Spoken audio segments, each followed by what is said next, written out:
On se retrouve aujourd'hui dans cette dernière vidéo de cette série sur le lien entre les pensées, les émotions et les actions pour parler un petit peu de cet outil que je vous ai proposé, qui est un outil que je vous ai proposé aussi sur le podcast de manière plus détaillée, plus fouillée, etc. parce que voilà, les podcasts sont plus longs et permettent d'aller vraiment plus loin. Donc si vous êtes vraiment intéressé par cette thématique, je vous encouragerais très fortement à aller écouter le podcast parce que vous y trouverez certainement de la valeur. Mais dans cette vidéo, j'avais quand même envie de prendre un peu le temps de dire voilà, qu'est-ce qu'on fait maintenant de cette grille de lecture. C'est-à-dire que ce que je vous ai proposé, c'est une grille de lecture de la réalité, de notre réalité en tout cas, qui nous permet en fait d'appréhender chacun des problèmes qu'on rencontre dans notre vie comme étant soit une circonstance, soit une pensée qu'on a, soit une émotion qu'on ressent, soit une action qu'on est en train de mettre en place, ou une inaction ou une réaction, soit un résultat qu'on a obtenu pour nous-mêmes.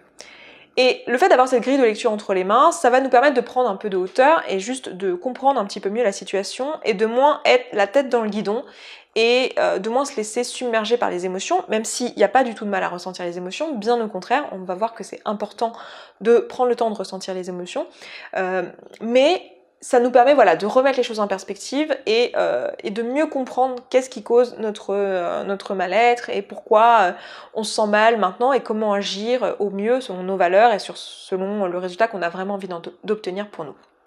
Les circonstances, pour résumer, les circonstances ce sont les choses qui sont indépendantes de notre volonté, qui font partie de notre réalité actuelle, et qui sont complètement factuelles et dénuées de tout jugement. C'est-à-dire que c'est ni positif ni négatif.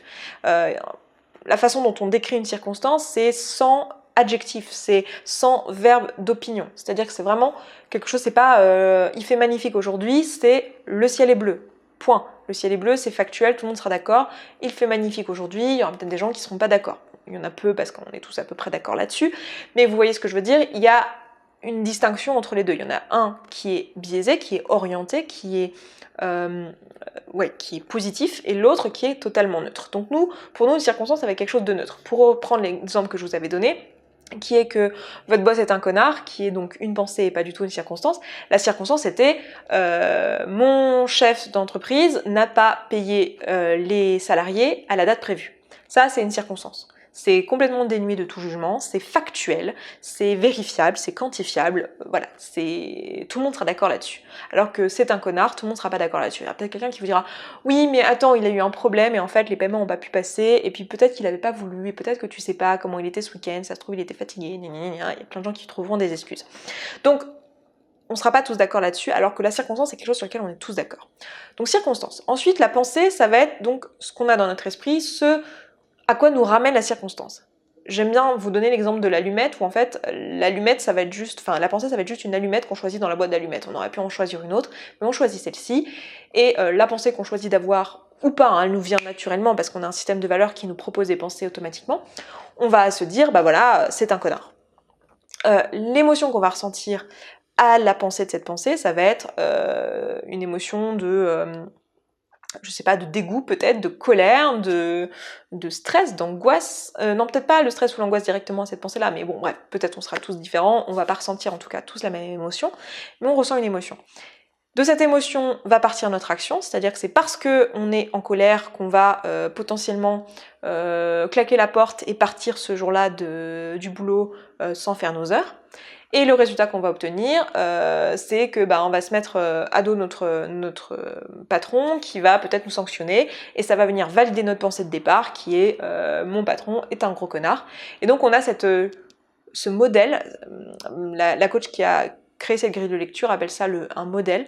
Donc on a en fait ce modèle qui s'auto-alimente en fait, qui s'auto-perpétue. C'est-à-dire que si on pense quelque chose, on va avoir tendance à créer des résultats qui confirment notre pensée de départ dans notre vie. Ce qui fait que si on pense un truc, on est persuadé que c'est la réalité parce qu'on passe notre temps à créer des preuves que ce truc-là est vrai.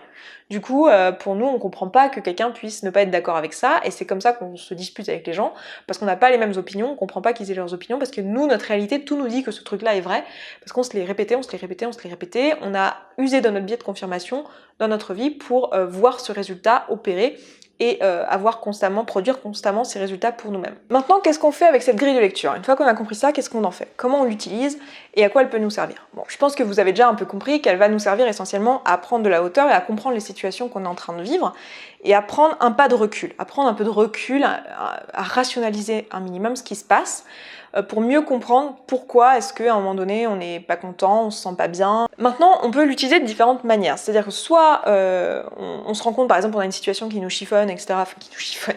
C'est quoi cette expression? On a une situation qui nous saoule dans notre quotidien et on utilise le modèle pour un peu comprendre d'où vient cette situation, qu'est-ce qui se passe réellement, quelle est la circonstance, quelle est la pensée qu'on a, comment ça nous fait nous sentir et du coup comment on agit avec ce sentiment, avec cette émotion. On essaie de comprendre ça et là il y a deux choses. Soit on se dit ok je me sens super mal, j'ai envie de me sentir mieux donc je change ma pensée de départ parce que c'est ma pensée qui est à l'origine de mon émotion, mais on va pouvoir le faire uniquement si la pensée, on n'est pas d'accord avec. C'est-à-dire que si on est d'accord avec quelque chose qui est, comment dire, je suis nul ou mon boss est un connard, on va avoir beaucoup de mal à penser autre chose. Il y a des situations où ça peut être intéressant pour nous de vouloir changer la pensée, c'est-à-dire que penser qu'on est nul, c'est quelque chose, si on est dans une démarche de gagner en estime de soi, ça va être intéressant pour nous de se dire tiens, est-ce que je peux pas changer cette façon de penser là parce que ça me dessert, c'est pas ce que je veux pour moi-même. Et dans ce cas, on va essayer de se proposer autre chose, mais il faut que ça soit quelque chose qu'on croit aussi. Sinon, si on ne croit pas, ça va pas nous créer une émotion sincère, qui va être plus positive et qui va nous faire nous sentir mieux.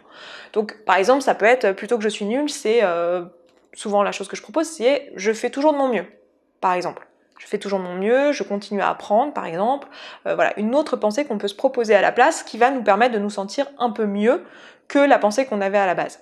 Mais si la pensée c'est mon boss est un gros connard à propos de cette circonstance-là, ça va être compliqué de se dire mon boss c'est quelqu'un de bien. Voilà, on va pas le croire. Effectivement, si on croyait à cette pensée-là, ça nous ferait nous sentir mieux, mais on n'a pas envie de croire cette pensée-là parce qu'on n'est pas d'accord avec ça, parce que fondamentalement, il y a un désaccord d'ordre moral, c'est-à-dire qu'on n'a pas des valeurs qui vont dans le sens de la circonstance, c'est-à-dire de l'action qu'a eu notre boss. Et donc là, qu'est-ce qu'on peut faire? Soit on utilise cet outil juste pour se sentir mieux et se dire ok, il a fait un truc avec lequel je suis pas d'accord, mais c'est pas une raison pour me sentir mal, parce que en me sentant mal, c'est le truc que j'ai tout le temps, on ne punit personne en se sentant mal. L'émotion, c'est que vous qui la sentez, c'est que vous qui la ressentez, on ne punit personne en étant en colère contre lui. On se punit que soi-même avec cette émotion qui est désagréable. Donc, ce qu'on peut faire, c'est se dire, ok, j'ai pas besoin de me sentir mal à propos de ça, c'est effectivement un connard, mais j'ai pas besoin de me sentir mal à propos de ça.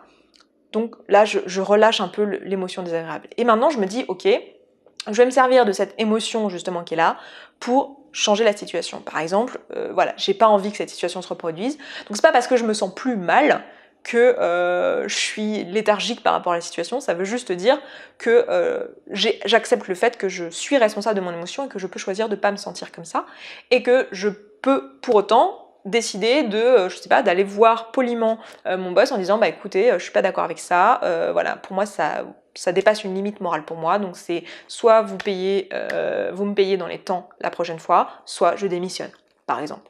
Voilà.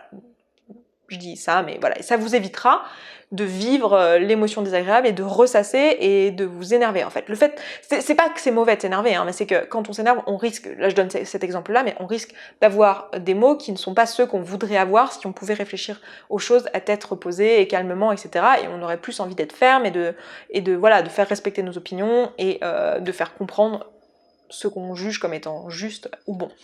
Donc, cette grille de lecture-là, elle nous permet juste d'appréhender notre quotidien avec un peu plus de sagesse, j'ai envie de dire. C'est surtout ça, moi, que je trouve utile dans cet outil-là. Et ça nous permet de mieux nous comprendre, nous, parce que en utilisant cet outil, on comprend quelles sont les émotions qu'on ressent, ce qui pour beaucoup d'entre nous est déjà quelque chose complètement étranger, c'est-à-dire que la plupart d'entre nous, on ne comprend pas trop ce qu'on ressent, on met pas de mots dessus. Et ça nous permet aussi de comprendre quels sont nos besoins et quelles sont nos valeurs. Parce que ce qui va ressortir dans ces situations-là, c'est le besoin d'être respecté, le besoin d'être aimé, le besoin de sécurité. Toutes nos émotions, elles viennent d'un besoin. Et on va pouvoir les mettre en lumière en utilisant cet outil-là. Et on va pouvoir aussi comprendre quelles sont nos valeurs. Parce que les choses qui nous mettent en colère, les choses qui nous conviennent pas, c'est qu'il y a des valeurs qui sont transgressées, qui nous sont propres et qui sont importantes pour nous. Et très souvent d'ailleurs, nos valeurs et nos besoins, pour certains, sont en fait associés au même mot. C'est-à-dire que pour certains, la liberté est une valeur, mais c'est aussi un besoin.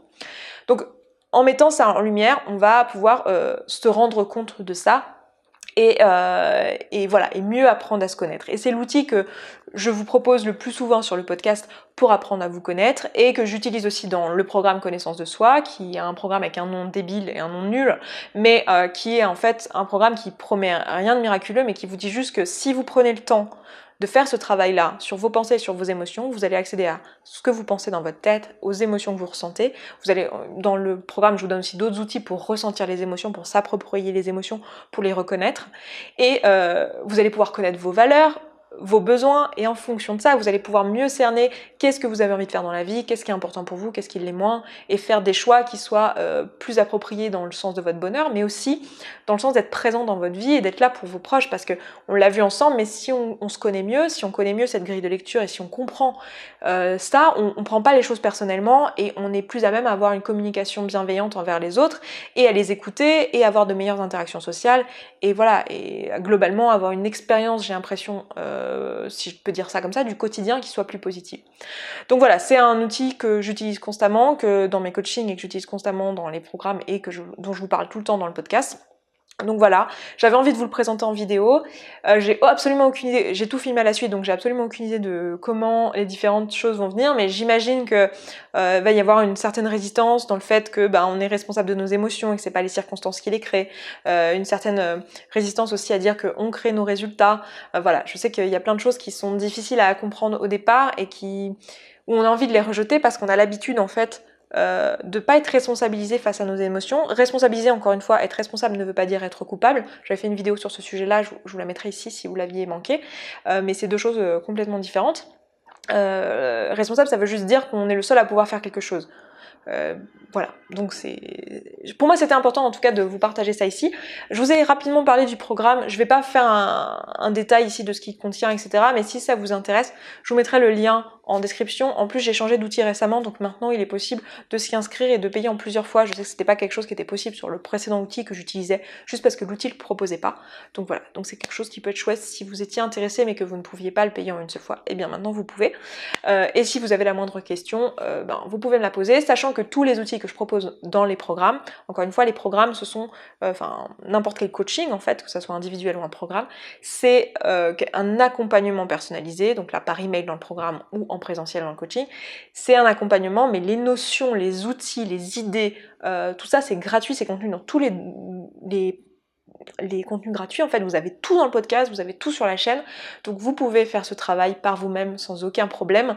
C'est l'accompagnement personnalisé qui ne l'est pas, mais la connaissance bien sûr, et heureusement, et pour moi c'est extrêmement important dans mes valeurs que la connaissance et l'information soient gratuites, et elle le sera toujours en tout cas sur ma chaîne et sur mes contenus, c'est quelque chose sur lequel je mets un point d'honneur parce que c'est très important pour moi.